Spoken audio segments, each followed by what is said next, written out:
अपने माता, अपने पिता, अपने पूरे परिवार को छोड़ के वो देश की सेवा में वीर गति प्राप्त करते हैं।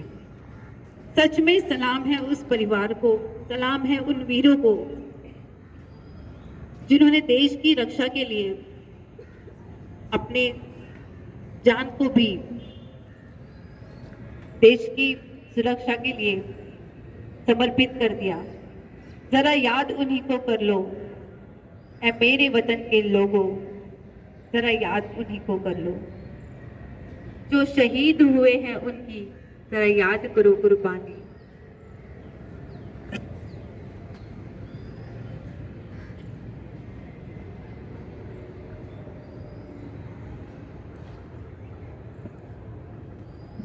अब हम बढ़ते हैं आगे कार्यक्रम की ओर। हमारे एनसीसी के कैप्टन, हमारे एनसीसी के हेड, हमारे उद्धव भंडारे सर जी, मैं इनको निवेदन करूंगी कि वो अपने 2 शब्द आज के शुभ अवसर पर कहें और सबको अपना मार्गदर्शन करें।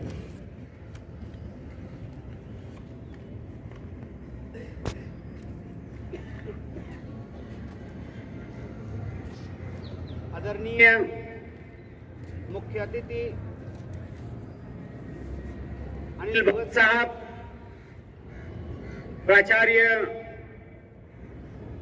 Professor doctor S K. Patil sir,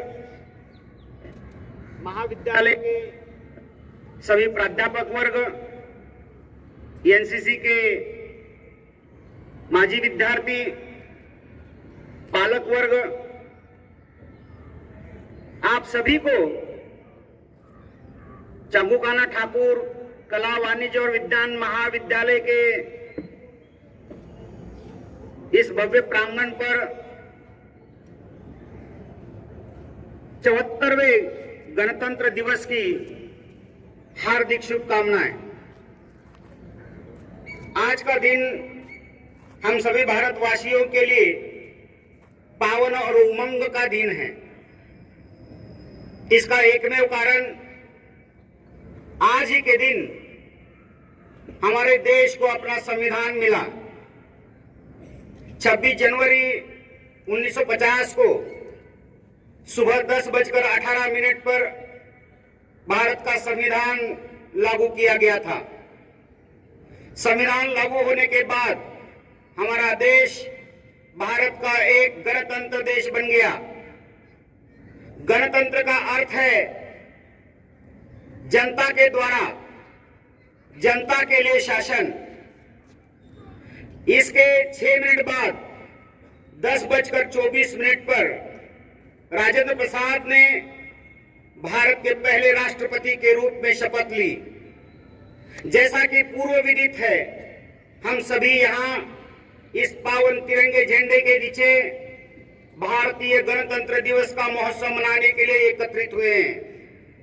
Bharat के लिए गणतंत्र दिवस केवल एक पर्व नहीं, बल्कि हर भारतवासी के लिए गर्व और सम्मान की बात है। यह दिवस हर भारतीय का अभिमान है। अनगिनत लोगों की कुर्बानी के बाद भारत को 15 अगस्त 1947 को आजादी मिली, लेकिन उसे स्वतंत्रता का आकार 26 जनवरी 1950 को डॉक्टर बाबा साहेब भीमराव अंबेडकर के द्वारा लिखे संविधान के कारण मिली, क्योंकि इसी दिन हमारा संविधान लागू हुआ था। भारत का संविधान एक लिखित संविधान है।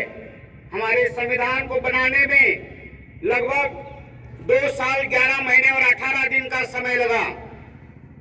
395 अनुच्छेदों और 8 अनुसूचियों के साथ भारतीय संविधान दुनिया में सबसे बड़ा लिखित संविधान बना।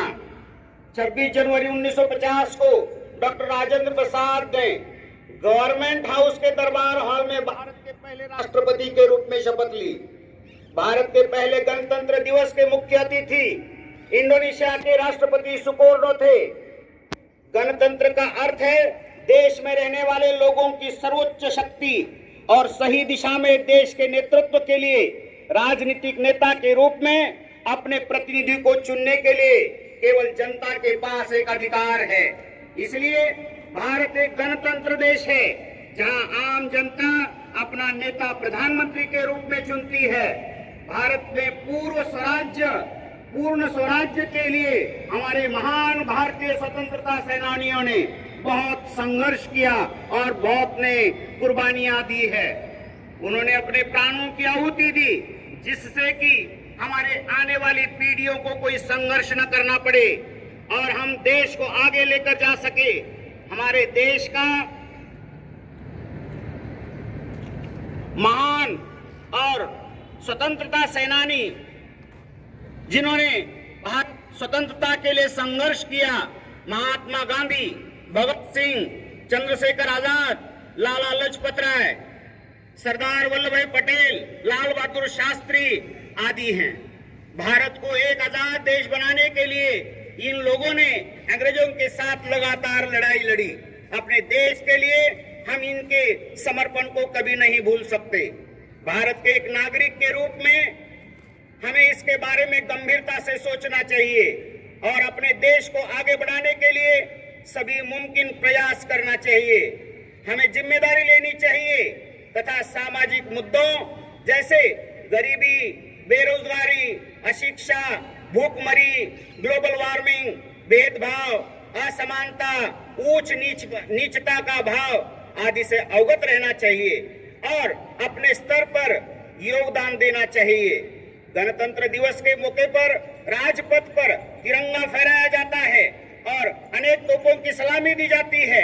सन 2021-22 और 2022-23 लगातार इन दोनों वर्षों में अपने महाविद्यालय के एक नहीं बल्कि दो एनसीसी कैडेट्स इसके साक्षी बने हैं। इसलिए हम सभी को उन पर गर्व होना चाहिए, अभिमान होना चाहिए, क्योंकि इसके लिए चंगुकाना ठाकुर महाविद्यालय के सभी कर्मचारी, प्राध्यापक और सभी ऑफिस में काम करने वाले कर्मचारियों का योगदान है जो दिल्ली के राजपथ पर वो जा सके।